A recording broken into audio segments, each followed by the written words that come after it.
Segunda Crônicas, capítulo 32. Depois de tudo o que Ezequias fez com tanta fidelidade, Senaqueribe, rei da Assíria, invadiu Judá. Ele sitiou as cidades fortificadas para conquistá-las. Quando Ezequias viu que Senaqueribe pretendia guerrear contra Jerusalém, consultou seus oficiais e os comandantes do exército sobre a ideia de mandar fechar a passagem de água das fontes do lado de fora da cidade, e eles concordaram. Assim, ajuntaram-se muitos homens e fecharam todas as fontes e o riacho que atravessava a região. Eles diziam: por que deixar água aos reis da Síria e que venham e encontrem toda? Por que deixar que os reis da Síria venham e encontrem toda essa água?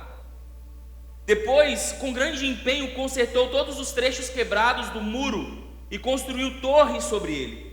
Construiu outro muro do lado de fora do primeiro e reforçou os muros de Arrimo, da cidade de Davi, e mandou fazer também muitas lanças e muitos escudos. Nomeou sobre o povo oficiais militares e os reuniu em praça, junto à porta da cidade, animando-os com essas palavras: sejam fortes e corajosos, não tenham medo nem desanimem por causa do rei da Síria e do enorme exército que está com ele, pois conosco está um poder maior do que o que está com ele. Com ele está somente o poder humano, mas conosco está o Senhor, o nosso Deus, para nos ajudar a travar as nossas batalhas. E o povo ganhou confiança com o que disse Ezequias, rei de Judá. Aleluia! Pode fechar seus olhos. Nós apresentamos aqui a nossa vida nessa noite, meu amigo Jesus. Te convidamos para que o Senhor venha sobre a nossa casa nessa noite. Convidamos o Senhor nessa noite para que o Senhor venha trazer direção e libertação sobre as nossas vidas. Cobre esse lugar e cobre esse ambiente nessa noite. Fala conosco, Senhor, da forma como o Senhor quiser falar. Faz o que o Senhor quiser fazer. Toque quem o Senhor quiser te tocar, Senhor. Nós já queremos te agradecer por níveis de libertação que o Senhor fará no nosso meio nessa noite, Jesus. Queremos te agradecer por níveis, Senhor, de direcionamento que o Senhor vai dar para as nossas vidas nessa noite. Queremos te agradecer também, Senhor, por níveis, Senhor, de fato de revelação sobre a nossa própria vida que o Senhor vai nos dar nessa noite, Senhor. Nós cremos que pessoas sairão daqui em uma outra velocidade espiritual. Se você puder, levante sua mão. Senhor, nós profetizamos aqui um outro nível de velocidade na nossa jornada, Senhor. Nós profetizamos aqui que nessa noite a palavra que o Senhor vai trazer e revelar ao nosso coração vai fazer com que a gente caminhe, e aqueles que estão se arrastando vão caminhar, e aqueles que estão caminhando vão correr, e aqueles que estão correndo vão voar na Tua presença, Senhor. Por isso abre os nossos ouvidos, Senhor, fecha todo o comichão, toda preocupação, toda ansiedade, fecha nos nossos ouvidos nessa noite. E abre o nosso bom depósito para receber maná fresco do céu sobre as nossas vidas, Senhor. E toda a honra e toda a glória será sua e somente sua, em nome de Jesus. Aleluia. Eu quero te convidar nessa noite a me dar um pouco da sua atenção. Se você está servindo a casa, também puder, toma um lugar. Eu creio que a gente está vivendo uma semana. A gente tem vivido alguns dias de batalha espiritual nesses últimos dias. Temos orado, temos jejuado em prol daquilo que Deus vai fazer no próximo sábado. Então não estou aqui para ficar insistindo com você, porque o que eu carrego e o que essa casa carrega é tão poderoso que não vale a pena ficar insistindo. Eu quero de fato, antes de começar a pregar, antes de começar qualquer coisa, se você quer viver uma transformação na sua vida, o pastor, eu não estou satisfeito com o que eu estou vivendo na minha vida espiritual com Jesus, eu quero que você preste atenção no que eu vou dizer. Participe do próximo sábado, porque vai ser um divisor de águas na sua vida, sabe? Eu tenho certeza que Deus vai fazer coisas aqui sobrenaturais sobre a sua vida. Aleluia. Voltando para a nossa realidade espiritual aqui hoje. Todos nós aqui não estamos eximidos dos níveis de batalha espiritual. Pastor, o que é uma batalha espiritual? É uma batalha que é travada para que aquilo que Deus quer fazer na sua vida não aconteça. Ah, pastor, existem anjos e demônios? Sim, existe, ainda que você não veja, ainda que você não os perceba, existe uma batalha. A Bíblia fala no livro de Daniel sobre um segundo céu, e no livro de Ezequiel sobre um terceiro céu. A Bíblia fala que Isaías viu no terceiro céu e Ezequiel viu no terceiro céu um trono, e Daniel viu num segundo céu um nível de batalha de anjos e demônios, travando uma batalha para que a palavra que o Senhor liberou no terceiro céu não chegasse a nós aqui. Por isso, quando você lê o livro de Daniel, o livro do profeta Daniel, você vê um jejum de 21 dias. Não que Deus quisesse o jejum de Daniel, porque quando Daniel orou a primeira vez, a Bíblia diz que Deus já liberou a palavra para Daniel. Mas foi o simples fato dessa palavra, ela interferir diretamente no destino de Daniel e do povo inteiro. A Bíblia diz que o príncipe da Pérsia, que é a Teofania, talvez não vou dizer para você que é o próprio Satanás, mas talvez sim, ele tentou resistir à resposta de Deus para Daniel. E uma batalha foi travada, e por isso Daniel jejuava e orava 3 vezes por dia para que a resposta que ele tanto buscava chegasse até ele. Para que você possa entender o nível da resposta, a resposta de Deus para Daniel era uma resposta que ele vinha depois de 70 anos de exílio. A Bíblia diz que quando o povo entrou na terra, quando Josué introduziu o povo na terra, Deus disse para o povo: vocês vão lavrar a terra por 6 anos, e no 7º ano vocês vão descansar a terra. No 7º ano vocês não vão plantar nada, mas eu vou dar para vocês no 6º ano uma colheita sobrenatural, para que vocês possam descansar no 7º ano. A Bíblia relata que da entrada do povo na terra até o exílio foram 490 anos. Quando o rei Ciro leva o povo para o exílio na Babilônia, 490 anos tinham da entrada do povo na terra até o exílio. Isso significa que por 70 ciclos eles não lavraram a terra. Então Deus deu uma sentença: por 70 anos vocês vão ficar aí. Quando estava completando os 70 anos, um profeta chamado Daniel começa a orar: ô Senhor, quando é que nós vamos sair daqui? A palavra que Deus liberou para Daniel: Daniel, o tempo chegou. Fala para quem está do seu lado: o seu tempo chegou, irmão. O tempo chegou. Daniel, Deus disse para Daniel: Daniel, o tempo da libertação chegou. Só que por 21 dias o Satanás tentou resistir a essa palavra, porque ele sabia que quando Daniel recebesse essa palavra, até o ânimo de Daniel mudaria. Então entenda que existem respostas que não vão vir de forma fácil na sua vida. Existem transformações que necessitarão de preços a serem pagos por você. E eu não estou falando de preços serem pagos pela igreja, eu estou falando por você. Qual foi a última vez que você jejuou? Qual foi a última vez que você se aplicou em oração e falou assim: eu vou orar aqui até o Senhor me responder? Qual foi a última vez que você entrou para dentro do seu quarto, fechou a porta e disse assim: eu não saio daqui até o Senhor falar comigo? Você já fez isso? Porque existem respostas que necessitarão de um preço maior, porque determinadas respostas impactam o seu futuro inteiro. Tem coisas que Deus fala com a gente que não mexe só nas nossas emoções, para que a gente se sinta acalentado por um momento. Mas existem palavras de Deus que elas dimensionam e contornam todo o nosso futuro. E essas coisas não vêm de graça. Essas coisas não vêm num culto de domingo, irmão. Essas coisas vêm num relacionamento, numa aplicabilidade, de uma realidade de que eu sei em quem eu tenho crido. E eu vou fazer até que Ele me responda. E eu vou me buscar, e eu vou me debruçar, e eu vou jejuar até que a resposta venha. Minha pergunta para você aqui hoje, eu quero começar te fazendo essa pergunta: quem aqui precisa de alguma resposta? Levanta a mão para mim. Sobre a sua vida e sobre o seu futuro. Então eu estou falando com as pessoas certas. Nós vemos um cenário de uma guerra que um rei estava perdendo. Senaqueribe era um rei muito maior do que Ezequias. muito maior. Muito maior. Ele já tinha conquistado, quando ele chega em Jerusalém, ele já tinha conquistado algumas cidades de Judá. E a afronta de Senaqueribe não era Ezequias, era o Deus de Ezequias. Quando Senaqueribe começa a sitiar o povo, a cidade de Jerusalém, para conquistá-la, ele começa a fazer ameaças até a próprio Deus. A declaração em 2 Reis capítulo 19 é: será que esse Deus vai ser diferente dos outros deuses que eu enfrentei? Então Ezequias começa a orar e chama o profeta Isaías para orar.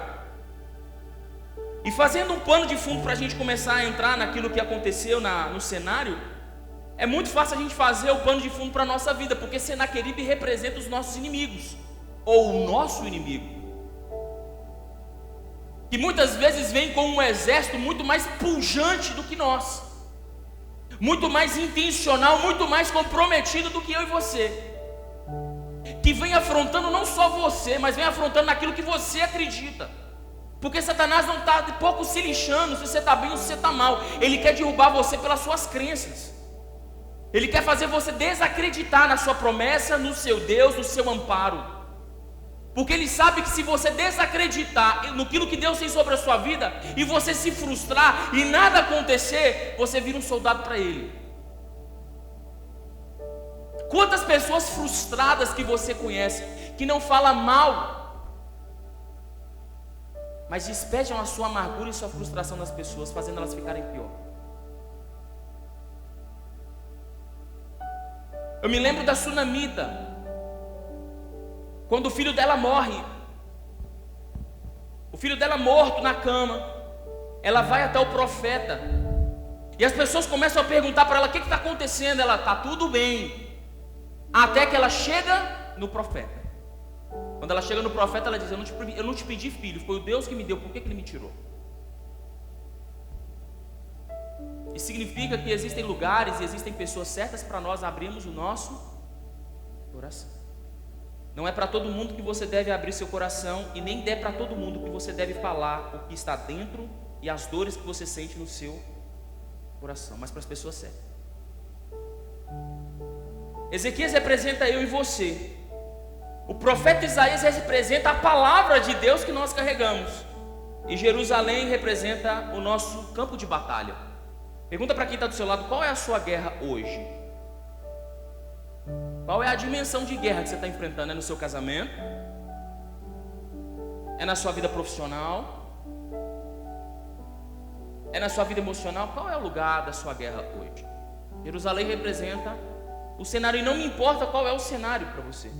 As estratégias são sempre as mesmas, e o fechamento é sempre o mesmo. Então vamos lá, vamos começar a construir o que Deus mandou Ezequias e direcionou Ezequias. A Bíblia diz no versículo 2 que Ezequias, quando ele viu que Senaqueribe tinha fechado e sitiado Jerusalém, ele fecha as fontes. Fechar as fontes. A gente sabe que o nosso corpo físico, ele é só um veículo. Você e eu somos formados por corpo, alma e espírito. O corpo é só um veículo para que a gente possa transitar na terra. A verdade é que em essência você não é corpo, em essência você é espírito. E a junção do seu espírito com o seu corpo formou sua alma. Então a gente sabe que o corpo veio do pó, e para o pó o espírito vem de Deus, porque é o espírito vivificante. Você está vivo porque Deus plantou o espírito dentro de você, e ele volta para Deus. Mas a sua alma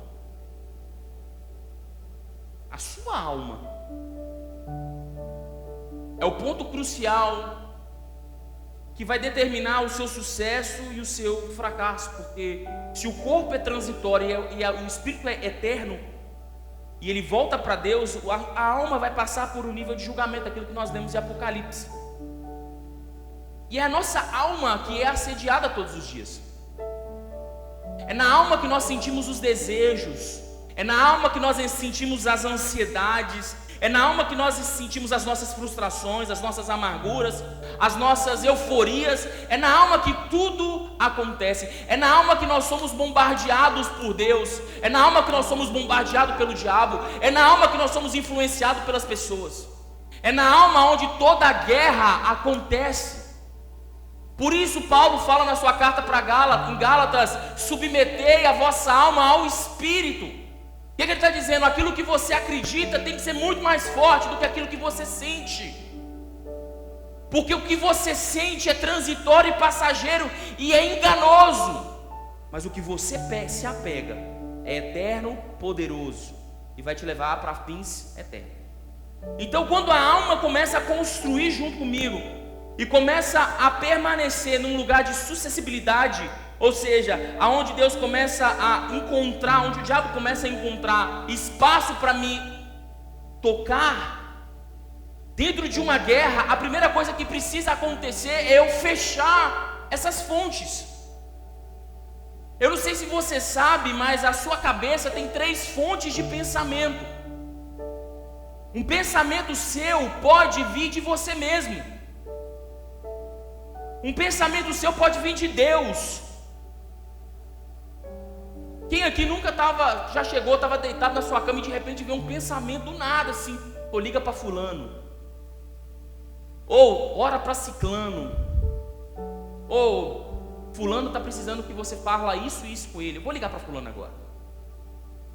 Um pensamento pode vir de Deus, e essa palavra, esse pensamento que vem de Deus, a Bíblia chama de revelação. Mas existe uma fonte de pensamento humano que pode vir do diabo.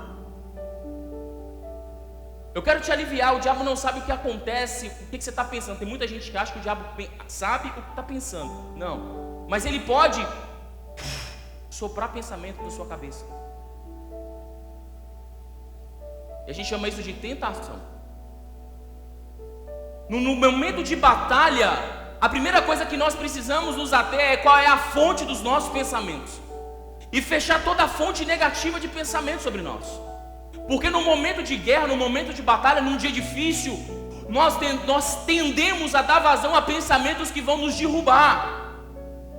Nós tendemos a acreditar mais nos cenários do que aquilo que nós acreditamos. No momento de batalha, no momento de uma guerra travada, é muito mais fácil você acreditar naquilo que você está vendo do que naquilo que você carrega. E entenda uma coisa: ou o que está fora molda o que está dentro, ou o que está dentro molda o que está fora. Quando Deus fala quando o rei diz: vamos fechar as fontes, ele biblicamente estava mostrando para mim e para você: olha, preste atenção no que você está recebendo como informação. Eu quero que você abra comigo a sua Bíblia em 1 Pedro capítulo 1, verso 13. Eu quero ler um texto com vocês rapidinho.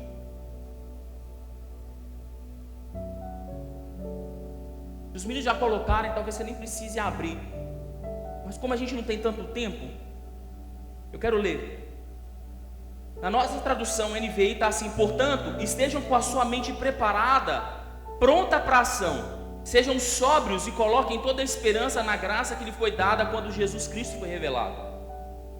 Mas a versão João Ferreira de Almeida tem uma palavra que difere aqui, que é: por isso, cingindo o vosso entendimento, sede sóbrios e esperai inteiramente na graça que vos está sendo trazida na revelação de Jesus Cristo.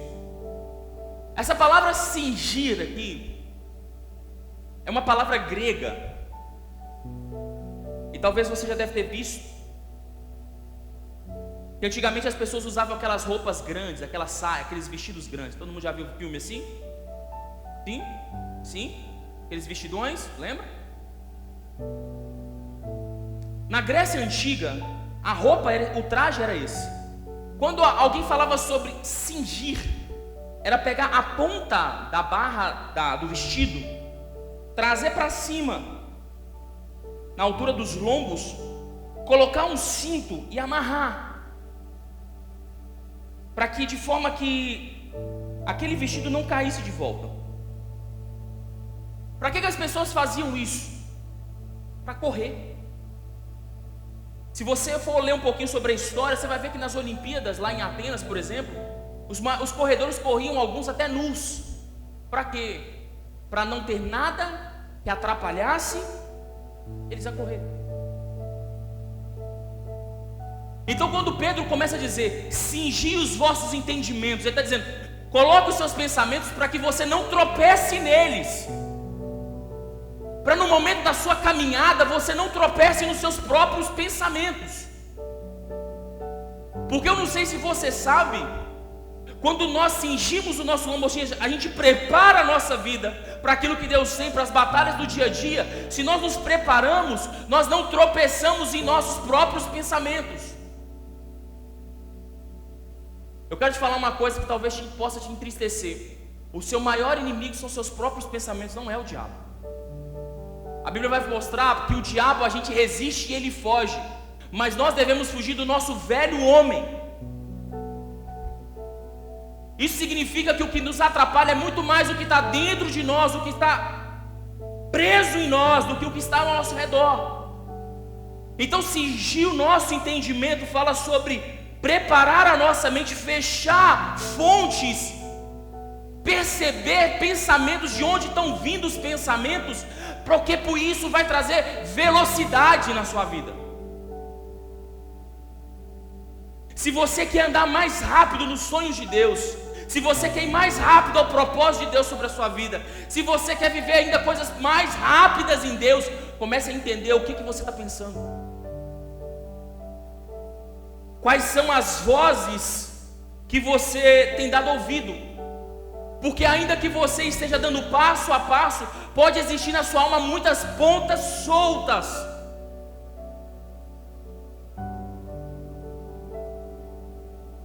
Deus está dizendo: cinge, se prepara, começa a correr. Mas um sentimento de rejeição pode ser uma ponta solta. Uma opinião pode ser uma ponta solta. Um trauma pode ser uma ponta solta na sua alma que vai impedir que você corra. Pergunta para quem está do seu lado aí: você quer correr hoje, irmão? Você precisa perceber isso. Quem é que está falando na minha cabeça agora?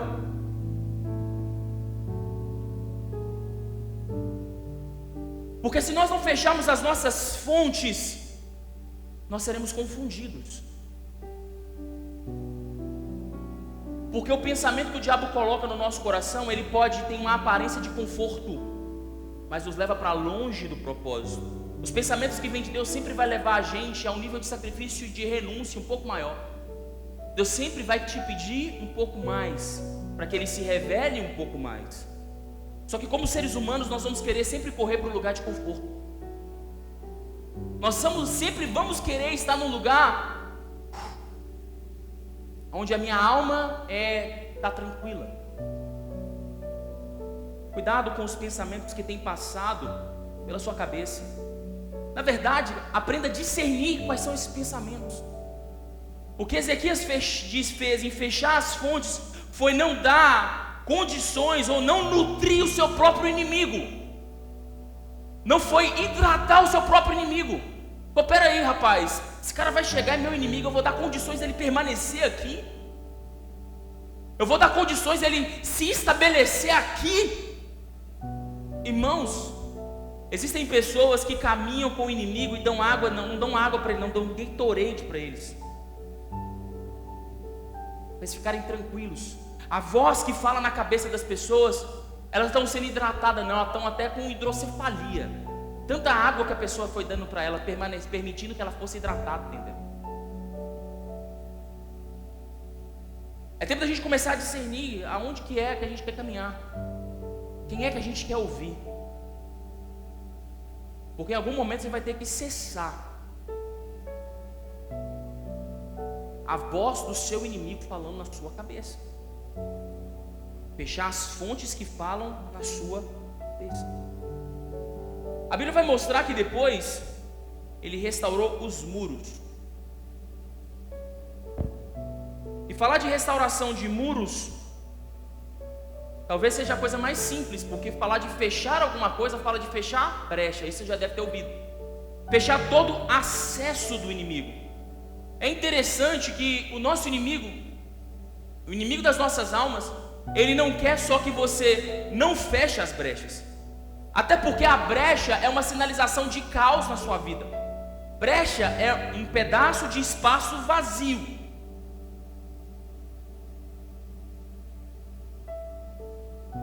A Bíblia diz em Gênesis 1, no princípio criou Deus os céus e a terra estava sem forma e... Entenda uma coisa, ou Deus ou o diabo vai ocupar as brechas que você dá. Mas as brechas que você abre nunca vão estar vazias. Ou você vai abrir uma brecha na sua agenda para Deus entrar, ou você vai abrir uma brecha para que o diabo entre. Ou você vai abrir uma brecha nos seus pensamentos para o diabo entrar, ou você vai abrir uma brecha no seu pensamento para que Deus entre.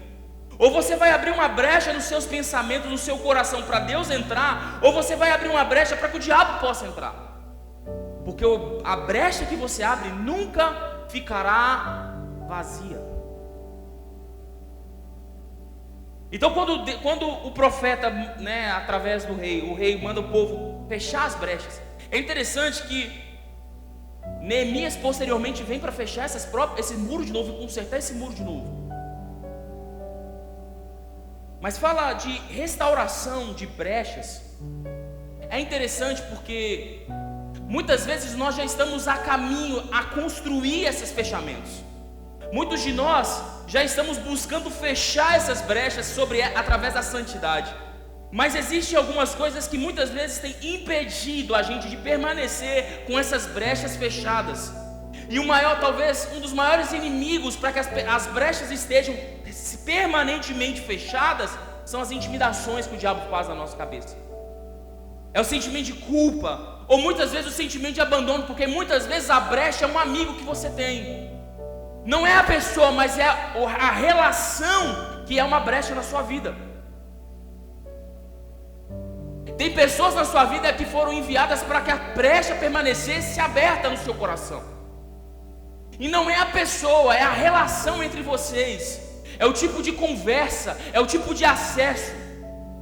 Da mesma forma, existem ambientes que são brecha na sua vida, que quando você está lá, o diabo está lá investindo na sua vida. Porque existem inimigos que te intimidam, mas existem inimigos que te distraem. E se você está em ambientes que não está sendo intimidado, você pode estar nesses ambientes sendo distraído.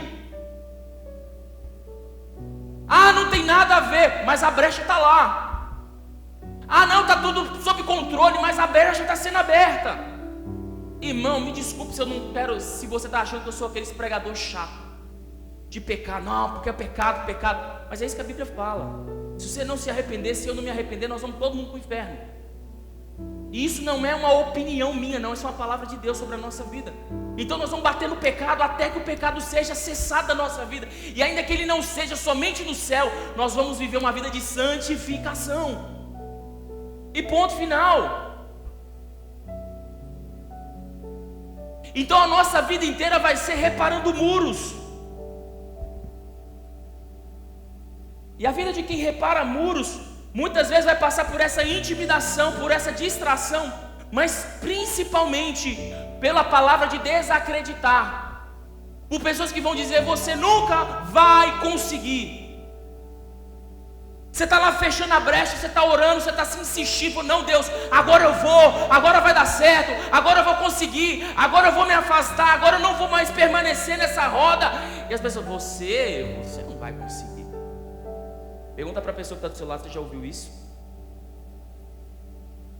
Essa talvez seja uma das maiores armadilhas do diabo.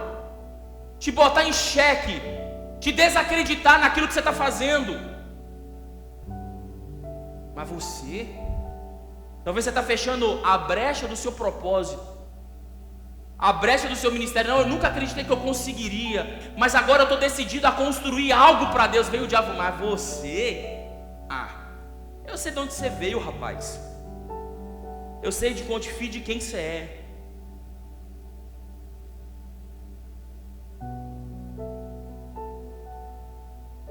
É tempo da gente começar a olhar e nas nossas batalhas, quais são as palavras que nós estamos acreditando. E começar a entender que a nossa vida como cristão vai ser uma vida de fechamento de brechas. E quando nós fecharmos todas as brechas, nós vamos aprender a fechar a brecha da nossa família. Tem um texto na Bíblia, eu não estou me lembrando qual é, mas me veio à mente agora, que fala que aquele que leva alguém a conhecer o Senhor Jesus apaga de si uma multidão de pecados. Se alguém puder achar esse texto para mim, vai ser bom para a gente compartilhar sobre isso. Quando a gente fecha todas as nossas brechas, a gente começa a fechar a brecha dos outros. Mas a vida de um cristão é uma vida de fechamento de brechas. É uma vida de fechamento de brecha. Só que quando nós não conseguimos fechar a nossa própria, porque nós estamos intimidados, distraídos ou desacreditados, como que nós vamos vencer as batalhas que estão vindo ao nosso caminho? Qual que é o texto? Atos, Tiago 5, 20. Ou seja, fechou todas as brechas. Então agora nós vamos ajudar os outros a fechar. Fala para quem está do seu lado, eu vou te ajudar a fechar todas as suas brechas. Todas. E você vai me ajudar a fechar as minhas.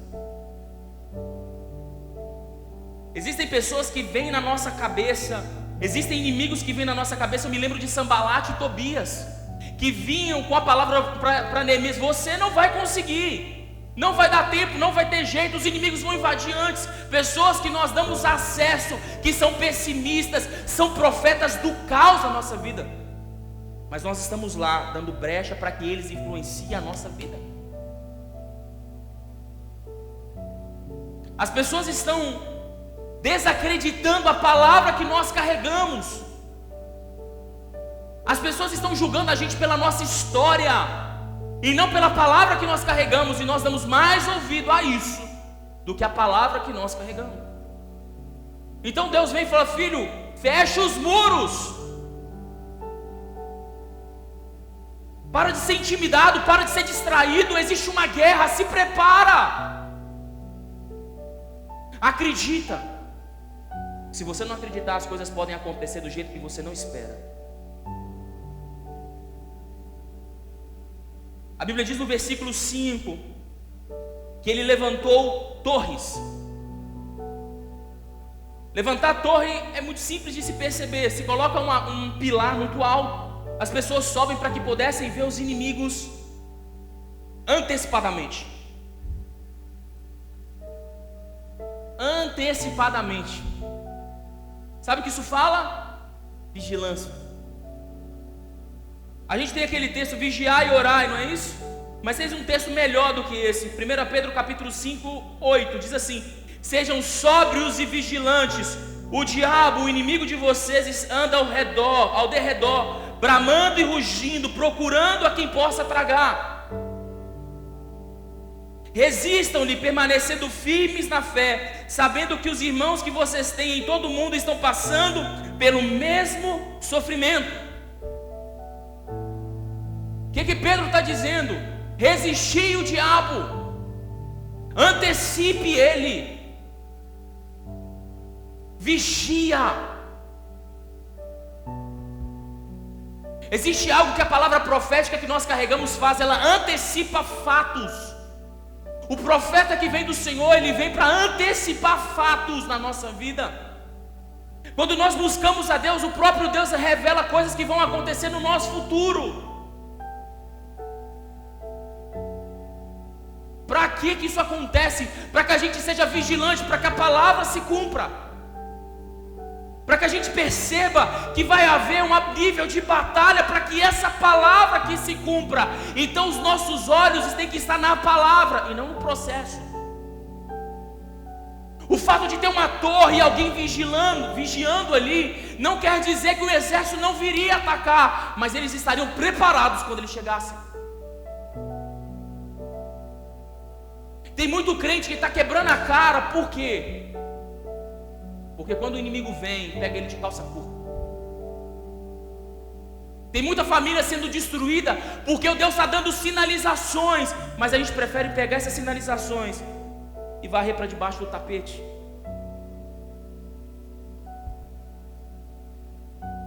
Tem muitas guerras que você está vivendo hoje e está perdendo porque você só não se preparou para elas.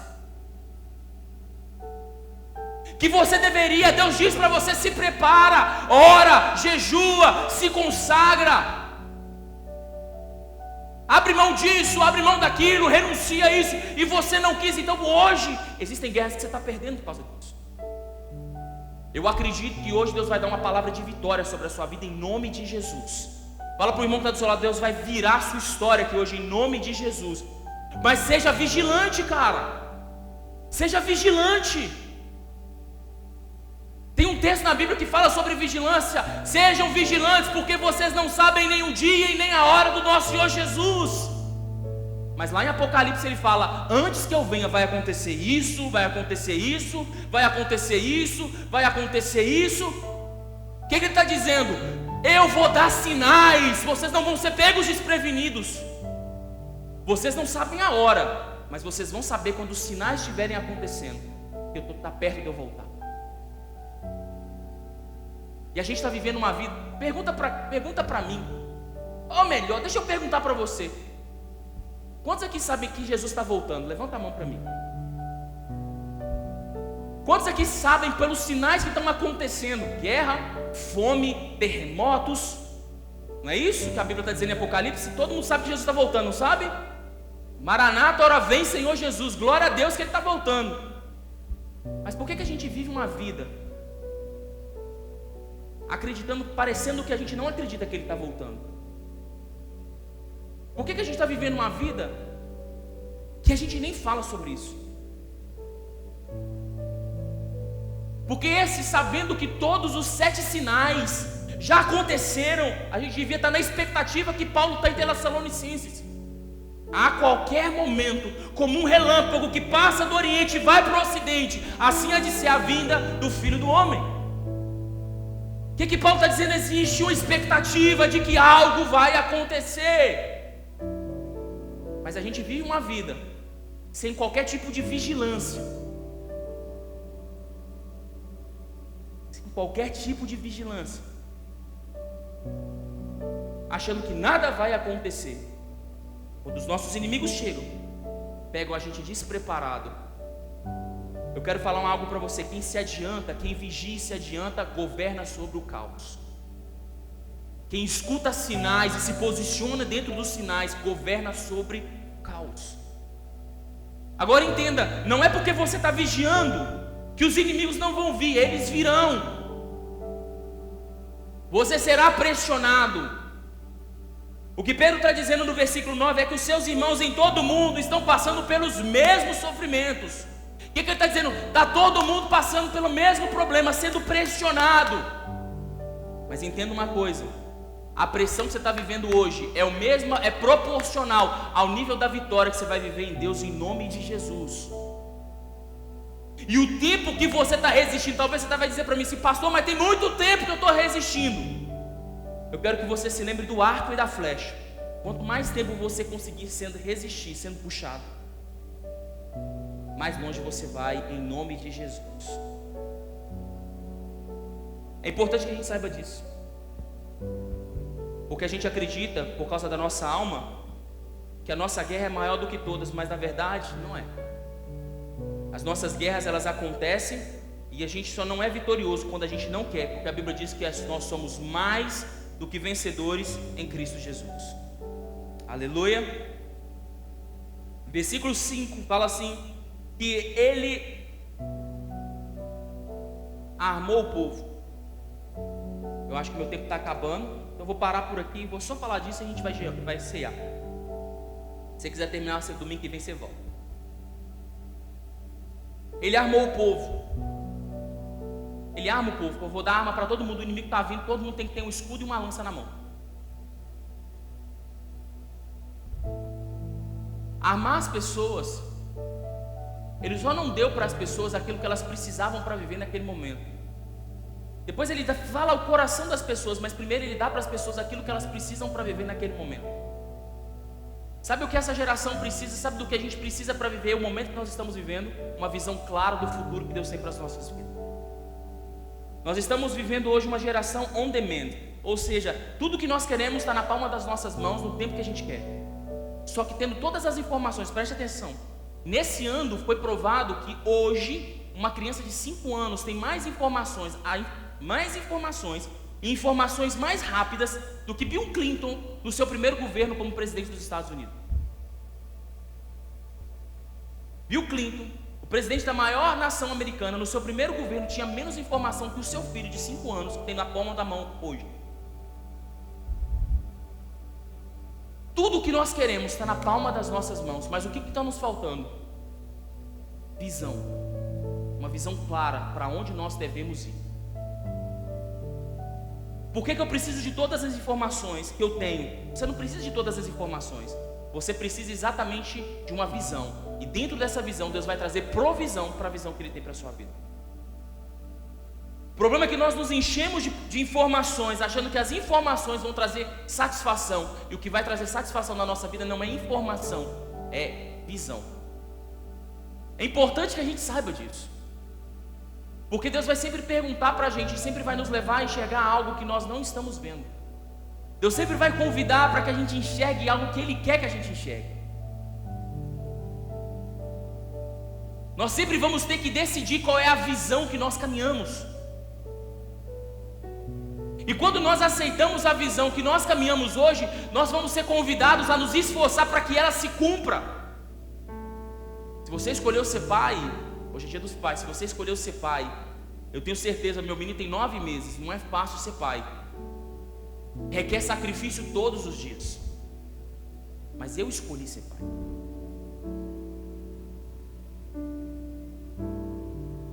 Deus não me forçou a barra. Quando Deus me chamou para o ministério, foi eu que Deus me chamou, mas quem escolheu estar no ministério foi eu escolhi.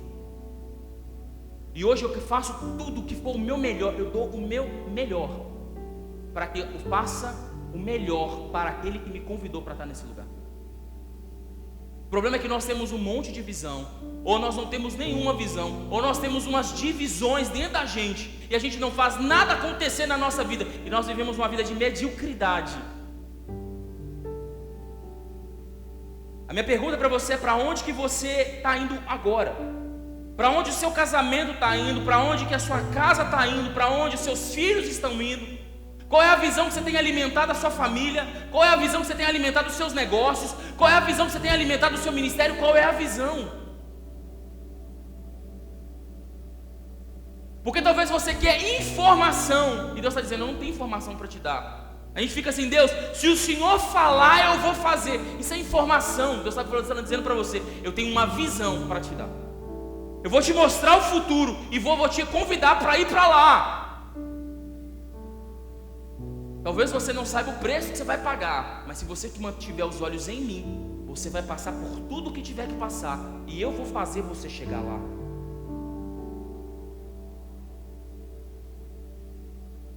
Por isso Paulo diz: eu vou calçar os seus pés com a sandália da preparação do Evangelho. Vocês vão pisar em lugares que vocês não gostariam de pisar. Vocês vão passar por cima de coisas que vocês não gostariam de passar por cima. Vocês vão pisar em ambientes que vocês não gostariam, mas vocês vão passar, porque vocês têm uma visão e vão chegar lá. Por isso ele chama a sandália de uma ferramenta, de uma armadura também.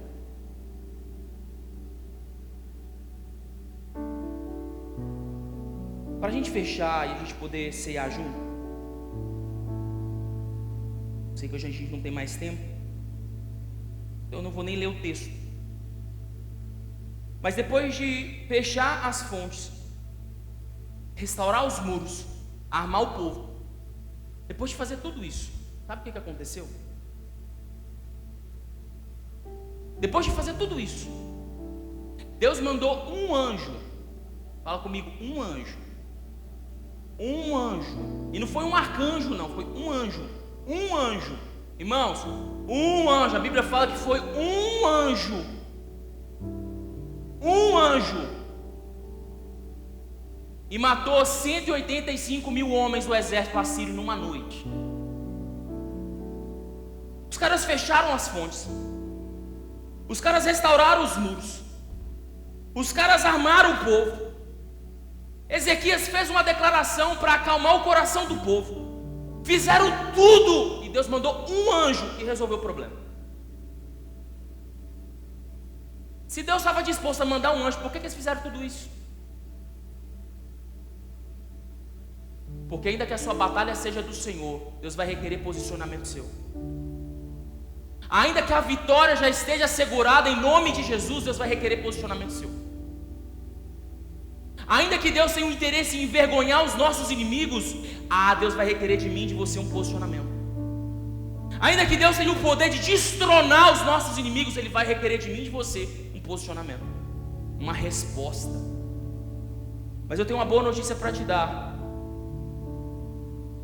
Salmo 34, verso 7 diz: os anjos do Senhor acampam-se ao redor daqueles que o temem e os livram. Deus nessa noite não tem um anjo para você, Deus tem uma multidão de anjos para você. Uma multidão de anjos. A Bíblia diz que tem tanto anjo que eles estão acampados ao seu redor. 1 Pedro diz que os nossos inimigos estão ao nosso derredor. Sabe o que significa isso? Que ao nosso redor existem anjos acampados. E os nossos inimigos estão ao derredor, estão depois desse círculo de anjos. Isso significa que os mesmos anjos que mataram 185 mil soldados numa noite podem destronar os inimigos de vocês nessa noite. Se nós nos posicionarmos em Deus, os nossos inimigos cairão. Salmo 91: 10 mil cairão ao meu lado, 1000 cairão ao meu lado, 10 mil à minha direita, mas eu e você não seremos. Eu quero orar por você nessa noite, que está enfrentando por guerras, que está vivendo dias de guerra na sua vida. Talvez você está sendo tocado nos seus pensamentos. Talvez você está sendo intimidado. Talvez você está sendo dividido. E está dizendo: Deus, faça alguma coisa, porque eu não sei mais o que eu preciso fazer. Deus está te dando nessa noite não só uma visão, mas Deus está te dando uma direção e uma posição. Posição, direção e visão é igual à intervenção de Deus nas nossas vidas. Aleluia. Queria que você ficasse de pé para a gente orar.